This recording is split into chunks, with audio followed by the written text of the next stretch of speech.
Looking for skilled talent? So is everyone else. A recent survey shows 63% of companies are gearing up to expand in 2025. So, how do you quickly uncover the right candidate? With Robert Half. Robert Half's specialized recruiters and award winning AI can find you skilled professionals in as little as 48 hours. When you need top candidates in finance and accounting, tech, marketing and creative, legal, admin, and customer support, turn to Robert Half. Visit roberthalf.com/SHRM today. At Robert Half, we know talent.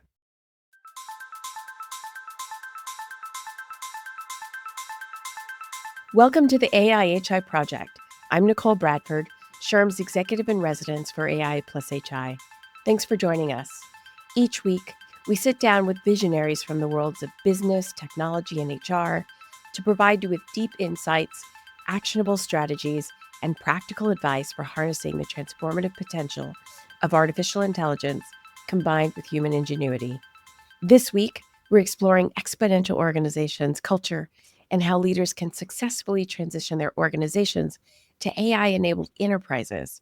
Our guest is Salim Ismail, a leading expert on exponential organizations, former founding executive director of Singularity University, and best-selling author of Exponential Organizations, as well as a board member for X Prize. Salim has worked with companies and leaders around the world to help them leverage AI and exponential tech for rapid, scalable transformation. Salim, welcome to the AI+HI Project. Great to be here. I've been looking forward to having you with us for a while because I first met you through Singularity University. Your work and your thinking has deeply influenced the way that I think. And I would also say, my choices of what to focus on. So having a conversation with you about what's going on with AI in organizations feels wonderful and full circle. So thank you for coming. Wonderful. Great to be here. So let's start with your journey. What first inspired you to explore the intersection of exponential technologies and business transformation? And, and with that, what is an exponential organization for our audience who might not know? Sure. So, in the 90s, I was doing management consulting and doing a lot of work with transformation of big companies. And then I got into the tech world and did a couple of startups and ended up as the head of innovation at Yahoo, running their incubator, and learned a fundamental problem that's been bugging me for a long time, but identified more clearly there, which is when you try anything disruptive in a legacy environment, the immune system attacks you. Because all of our organizations are built to resist change and withstand risk. And yet we have now disruptive change as the high order bit. And how do we juxtapose with that is almost all of the work I've been doing over the last 10, 15 years. And one of the things we noticed coming out of taking all the technologies into play at Singularity University was that the way we're building organizations has fundamentally shifted over the last 15 years. And we're seeing organizations that are scaling as fast as we can scale technology. And we'd never seen that before. And so what we did was looked at 200 of the fastest growing unicorns in the world and teased out what they were doing to scale so quickly, like Uber not hiring its own staff or Airbnb tapping to other people's assets, et cetera, et cetera. And that led to the creation of the exponential organizations model, and the book followed after that. And what is a exponential organization in an AI-powered world? What is that for people? AI is kind of one of the characteristics that we identified very early that would be a major driver and a major characteristics of organizations of the future. For us, exponential organizations are ones that are scaling as quickly as technology can scale, usually with an information-based product or service at the core. And AI essentially now automates a huge amount of that. About 2 years ago, we finished the second edition of the book. The original came out 10 years ago in 2014. And as we finished, Imad Mustak, who's the head of Stability Diffusion, was on my advisory board and said, hey, I have to step off the advisory board. My world's about to explode. And we said, well, what do you mean? And he gave us an early glimpse as to what was coming with LLMs. And I had to call up Peter Diamandis and say, Peter, I don't know what to say, but we have to rewrite the whole book because everything changes now as a result of this. And what we think we're going to see is a complete rewiring of organizations driven by what AIs will be able to do. And so it's a completely new world. We essentially have to go back to scratch in terms of how we think about organizational design and organizations themselves. What's an example of that? So our audience are HR leaders. They're on the front lines in organizations of all sizes, and they're deeply involved in organizations figuring out what are we going to do? How are we going to change? Hmm. And so, what does the organization that you envision actually look like for someone who is new to it? I'll give two examples. One is if you're leading a marketing team, and the second would be if you're leading a software development team. Okay. If you're leading a software development team, then what happens is all your developers start using AI extensively and start churning out 10 times more code and much, much, much better code. You end up getting rid of all software maintenance tasks and issues and people, because essentially AIs can manage all that. Because AIs can now document the software and document the code as you're writing it, you don't have to worry about code documentation. You can focus on mostly the writing. And essentially, it makes any good software developer about 10 times more effective. Now, it's important to discuss the job loss question here, because lots of people think we're going to end up terminating a lot of people. I don't see that happening. I think what ends up happening is we just generate a ton more code. If you talk to any IT department, they're like 3 years behind on their software development, and nobody knows how to cope with that backlog. And essentially, you'll be able to get rid of that backlog. If I Get think rid of about tech debt for finally. maybe to some extent, but there's certain areas that will change radically. Let's say your legal department won't be spending a lot of time drafting contracts. They'll mostly agree the policies and the framing of it and let the AIs do all the contract drafting and look for dispute resolution mechanisms, et cetera, et cetera. But let me just flip to the marketing side. We are now developing AI agents that can do huge amounts of marketing for us and act on our behalf in the outside world. We'll see a lot of that bringing in business to the front door, and then you can deal with it in your normal processes. So those are a couple of the ways that are the more tactical ways that we see. But over time, I think you're going to see AIs running the entire company. Okay. Now, for example, there's no reason that your chief marketing officer should not be an AI or have an AI associated and walking alongside him or herself. If you look at, and we think where this will end up is where chess has ended up, where the best chess players are a human being plus an AI alongside, with a team of support structures saying what are the best openings to use, et cetera, in this situation and for this tournament. And we think that's where we end up, where every board member will have an AI next to them, or you'll have independent AI board members, et cetera, and leading to, over time, more and more autonomous organizations, and essentially organizations that run themselves, and the entire organization can be in that model. The end point of this is the entire organization is just a software running with a set of AIs. And we'll have entire organizations running without even people. Just like we have factories running without people today, the same thing will happen, I think, to the organizational structure. That's a bit further down the line, but I think that's the direction. What's the timeline on that? I think in the next 3 to 5 years, we'll start to see startups being built with no people involved, or very, very minimal people. Peter and I did a whole segment on the next billion-dollar company will be 3 people and a whole bunch of AI agents doing the work for them, right? So I think the startups will start doing that. And for legacy reasons and different industries, it'll take longer to automate for the most part in other areas. Again, I'm going to stress, I don't believe we end up with a radical job loss, because whenever we've seen this in the history, we always increase employment with technology, not decrease it. So what are those new jobs, and when do they arrive? We don't really know. If you went back 100 years ago, 98% of the US population was in agriculture. And today it's 2.2%, right? And it's not like we have 98% out of work. We have new jobs like web designer and podcast host. And you could not envision the job function of a podcast host even 10 years ago, right? Forget 100 years ago. So it's very hard to gauge. Right now, the buzzword of the day is prompt engineer, and people that can effectively interface with these AIs become of huge, but even that gets automated away over the next little while. It's unclear what even a job looks like in the future. Okay. Today it used to be you worked at one job, and today I think the average is you change roles about 19 times during the average career. But pretty soon you end up with several projects being done in parallel by each person, and you end up in a hyper fractionalized environment where everybody's doing multiple things. And that really changes the nature of work at the individual level, but also in the aggregate at the organizational level. I think we're going to also see companies that make choices about what structure they go after. Like, I think you'll see many companies that take the Klarna approach, which is completely autonomous as much as possible. That's where their CEO says they're going. He even delivered some of his earnings announcements as an avatar. And then I think there's the other side, which is sort of like what Jensen Huang is talking about, where he plans to have 100 times more agents than people, but sees being surrounded by, he said in a quote, he said, "I'm surrounded by super intelligence, um, my people and our technology.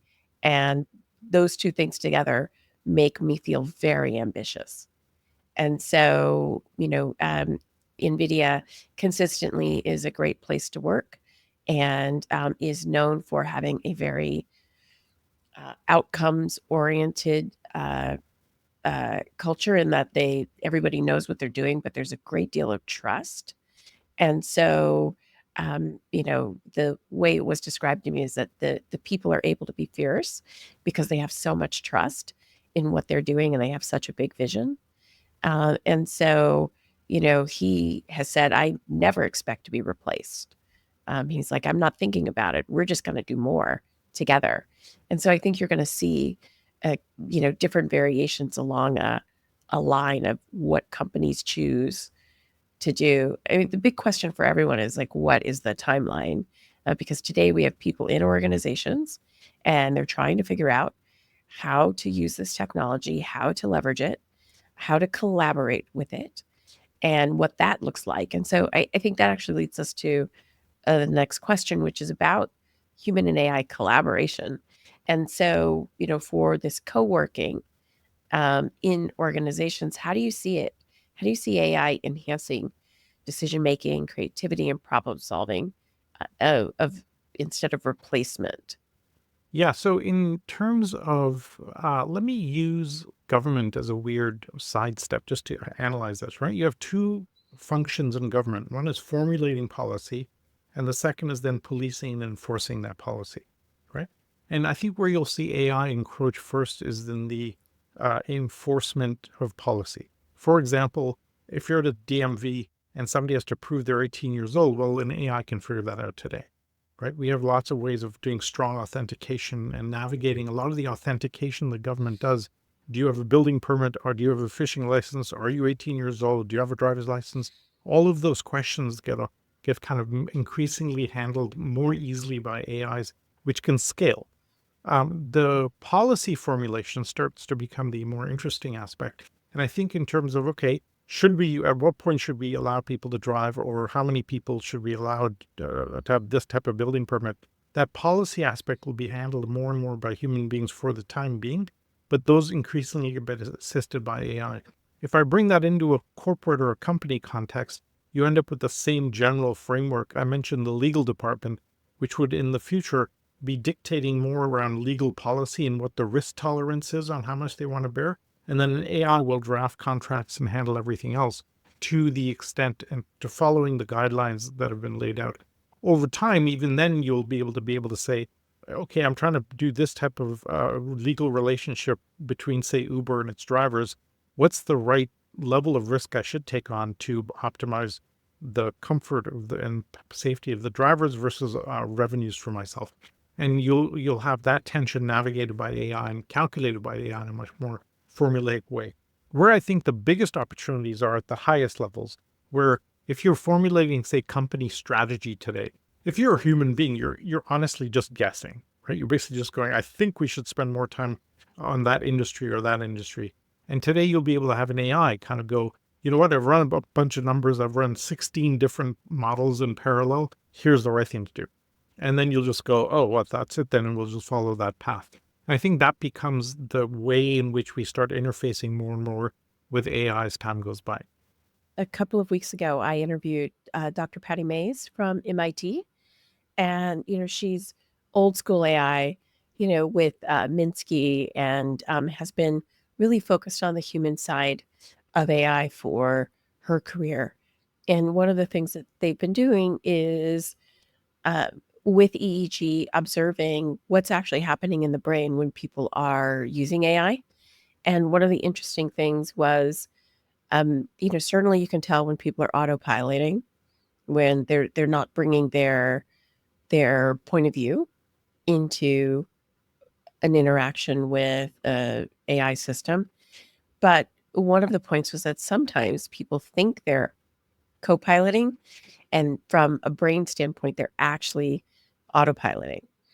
And so they're starting to think about what are the ways that humans sort of stay engaged when let's say at a point in the future when we can trust the systems totally. And one of the options that they're looking at is similar to the way that Kamigo doesn't give a child the answer, that it's more of a conversation, that it's more Socratic. Actually, also, sometimes that happening in business context, back and forth. I think we're sort of, we're at there's so much we don't know. There's so much we don't know about how this plays out. Yeah, the field is changing so fast as well that by the time you think you've got a handle on it, everything's different, right? And in terms of, we talk about the singularity in terms of our ability to process change. And I think in AI, we've hit it in terms of from the idea that you can't process and absorb the changes as fast as the changes are happening. And so we're kind of past that point already. And a huge question mark for business leaders is when you put your chips down on, because you could have put a huge investment in OpenAI 3 weeks ago, and because of DeepSeek, it would be rendered largely ineffective. You might as well have redone it again and rebuilt your systems on DeepSeek as one example. And we're going to see much, much more of that. And how do you navigate that is going to be one of the biggest challenges. But the point you raised earlier, I think, is an important one. What are the handoff points, and when do you interface with AI effectively? We've seen this. We have a precedent for this with airplanes in terms of autopilots and the human pilots. And it turns out that most of the recent accidents have become when the autopilot was running the plane and the human being interfered when they shouldn't have. And for a few years, that caused quite a few accidents while they figured out how to alert the human being. Don't interfere. The autopilot's got it handled. I think this is going to cause some interesting challenges for navigating those switchover points. Yes. And one of the things that I'd like to get your take on is I was looking at some research that was talking about it was, looking for where the like what do the new jobs look like? Where do they come from? Because, candidly, every time we have these conversations, like none of us actually really know. And that's the big question for people. So there was one paper that put forward sort of two concepts. And basically it said, so when you're a founder, there's always more to do. So it's sort of like this entrepreneurial point of view. And within an organization, you could be an entrepreneur. Or when you're a scientist, the possibility space, moving into the problem space, expanding the problem space is a big part of what a scientist does. And that could ever expand. And so these are sort of two archetypes of elements of what the new jobs might have. But all of that's not what the current jobs do inside of most organizations. So when we talk about the immune system, how do we navigate this transition? How do organizations, get enough ability to adopt change in order to transition to what's clearly happening? So a lot of the work I've been doing over the last decade or so has been around how do you deal with the cultural aspect of disruptive change, because it's very unnerving, right? Because all big organizations, certainly legacy organizations, are designed with an archetype for two things. They're focused on predictability and they're focused on efficiency.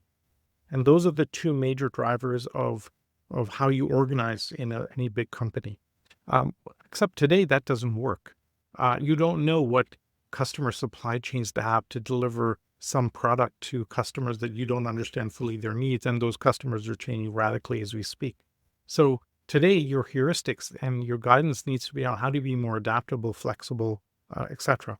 When we did the original EXO book, we actually scored the Fortune 100 against this exponential organizations model. And then we tracked for 7 years the companies in the Fortune 100 that use these characteristics in the model the most versus the one that use them the least. And after 7 years, we looked at the results. And the ones that were using the EXO model the most, which is really that we're testing for the most flexible and adaptable and agile org structures of the big companies versus the least, they were delivering 40 times better shareholder returns than the least flexible and adaptable. That tells you everything you need to know about how you need to think about big companies or existing companies, because if you don't have adaptability and flexibility built into the actual structure of the organization, you're not going to deliver shareholder value, you're not going to deliver outcomes. And so as the world becomes more volatile, your ability to adapt is going to drive success. And we can now show that in about 60 different ways. So really it comes down to, as the world is changing, how do you make sure your organizational structure is changing? I'll give you one simple example of that, which is today we have big companies having somewhere between 3 to 5% independent contractors as a workforce compared to full-time employees, right? And we think that should be more in the 70 to 30 range, not 90 to 2 or 97 to 3. And so that's one example where we'll see a lot more fluid work, a lot more temp gig working, et cetera, et cetera. There's a whole platform called MBO Partners, which is like a white collar gig economy where they handle your pension plans and unemployment and healthcare, but you could still take on temporary work as you need to. And we're granularizing the workforce in a sense. I think that trend will continue more and more over time, which will then allow us to then adapt the job function to and micro manage different tasks. Because I was on a panel with Eric Brynjolfsson and some of these folks from MIT and Harvard looking at the future of work. And one of the things we noticed was that a job, let's say you're a financial advisor, right? That job function actually composed of, say, 27 different tasks, like interfacing with the customer, looking at portfolio values, and you could automate maybe half of those, but half of those you couldn't automate. And so you'll end up with the same people doing various things, but you'll automate certain aspects of their role, and then they'll become much more adept at the other aspects of it. I find it fascinating that over the last few hundred years since the Industrial Revolution, we turned people into robots, right? If you're an accountant, you were measured by how many audits can you do per day, and how many widgets could you stamp out on a factory floor, an assembly line. And we essentially measured people by how robotic they became and how efficiently they could do their work like a machine. Now, today, the most valuable employees and colleagues you have are the ones that learn the fastest. And therefore, that's completely flipped around. And now the human aspects of a colleague and a team become much more important than the automation, because we're going to be doing the automation anyway. And so I find that a really wonderful shift from a positive perspective. I suffer from optimism bias, so take that with a grain of salt. But I find it exciting that we're moving into a more humanistic form of working together as people. Yeah, what we've seen across organizations and around the world is that this transition is a social, cultural, behavioral change. So the organizations that are making the transition and starting to, see real ROI, and that's measured by, certainly their productivity, but also internal measures like maybe the ability for an internal service center to be able to serve its internal customers. And so, the road seems to be the experimentation turns into real pilots. Those pilots number more than 6, but are aligned with strategy to drive the business. Those pilots turn into scalable things that the people running them and the organizations running them still see real ROI benefits externally for the external measures as well as their internal measures. And so that's kind of the path. The companies that are able to do that are the ones who get that it is a social, cultural, behavioral shift that has an accompanying technology. Like, this is not Windows 95. This is something else, because people have to change the way they think about work, the way that work, and sort of getting everyone to go along.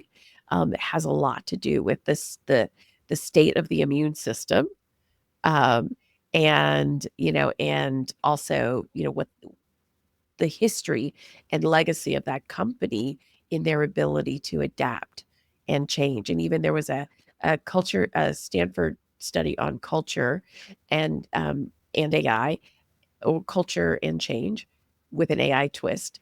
And there's like 8 or 9 different cultural types that they were tracking. And the ones that are doing the absolute best in this moment are the ones that the culture is adaptable based on strategy. And so even amongst those 8, it wasn't that there was one particular type that was doing the best with these changes. It was the type that actually could alternate between which one they needed in order to change that company for this reality, which I thought was so interesting. So it's all And about and that's organizational exactly, adaptability. yeah, and that's exactly where our model ratifies all the data we've seen, ratifies that completely. So completely agree with you. And it's also for people too. Like, I believe, I think the number one survival skill for the age of AI is adaptability. So much change, and being able to still, in the midst of all of that, have cognitive flexibility. A lot of times when people think about adaptability for a person, they think about resilience, which is important, but that's only one of the pieces of it. Mm. And then the second part is the ideation piece, because to your point earlier, what we're going to see is that it used to be that for a marketer, for the marketing example, or a salesperson for the sales example, that it used to be that it was 20% the idea and then 80% execution, and building an execution. Well, with the agents, that's going to flip. A friend of mine was in a meeting and they were working on a new product, and with Lovable and Built and some other things, someone actually built the prototype in the meeting while they were talking. And so they switched from talking about an idea to workshopping. And so, who are the people? How do you, as a leader in an organization, how do you create an organization, a culture where people are capable of being in that room and doing that? Yeah. I think this is a really, really important point where, with the ability to execute as quickly as we can, it really comes down to what problem do we want to go after, right? And we have this concept in the EXO book called the massive transformative purpose. What fundamental problem are you trying to solve? And now I think we can actually go after solving some very, very big problems that we've never been able to go after because of what AI will make available in, say, healthcare or in education or in psychology or other areas. So it's a very exciting time, unnerving as heck. And I think to your earlier point, this is where you really need a fixed, a growth mindset versus a fixed mindset to navigate the future. Yes. So for our audience listening, they are HR leaders, and they're in the room because the first part that's happening is AI is being brought in for compliance, and there's a lot of compliance in HR. So they're in the room already. They're in the room around responsible AI, because while a company might have a social contract with employees, HR actually manages the the pieces of the mechanism that actually touch how the social contract shows. Because they have the entire life cycle of the employee, so that they're in the room for compliance, they're in the room for responsible AI, they're in the room for, in the top organizations, for envisioning where are we going. So for these people, what do they do? They need, like what are the top 3 things that they should do? Their past, assume that they've already been getting their fluency going. So and we know that knowledge workers are all using these, whether they're bringing it to work, or whether it's through their org or they're doing it on their own. What do these leaders do in this world? Let's, if you could help me paint a picture for them for what they need to do over the next 6 months. Sure. So I think number one is get the tools necessary to how to create and manage a very flexible, adaptable workforce that allows the freedom to use these tools effectively, because that freedom lays the groundwork and the soil on which lots of other things can grow. If you don't have that, then you end up without being able to explore the creative aspects of this. I think the second is start using an AI to ask those questions and see where that takes you, because they're incredibly effective at being thorough and saying, if you want to do this, here are the 6 things you need to consider. And then the AI can just help you make those lists and navigate that for you, and you don't have to think as much. The third part, I think, really comes down to the cultural aspect, which is the human and most important point. I think what they need to be able to do is have a very powerful and active listening modality where they're really, really in tune with what the folks are going through and what the employees are going through, so they can keep tuned to what's working, what's not working. We're going to end being coming to a very, very volatile time, and people are going to get very unnerved and to the point of fear versus optimism, etc. And HR's HR functions will be needed badly to help people, stay calm, and we'll navigate this with you going forward. I think those are some of the hints I would give here. Great. Well, thank you so much. That's it for this week's episode. A big thank you to Salim for sharing your insights with us today. Before we wrap up, I encourage everyone to follow the AI+HI Project wherever you enjoy your podcast. If you found today's conversation valuable, please take a moment, leave a review, share your thoughts, spread the word. It really helps. And finally, you can find all of our episodes and resources at shrm.org/AIHI. Thanks for joining the conversation, and we'll catch you next time.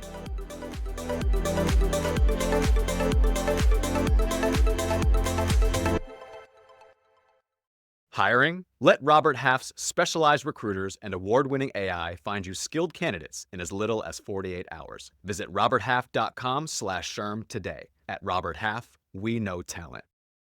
SHRM.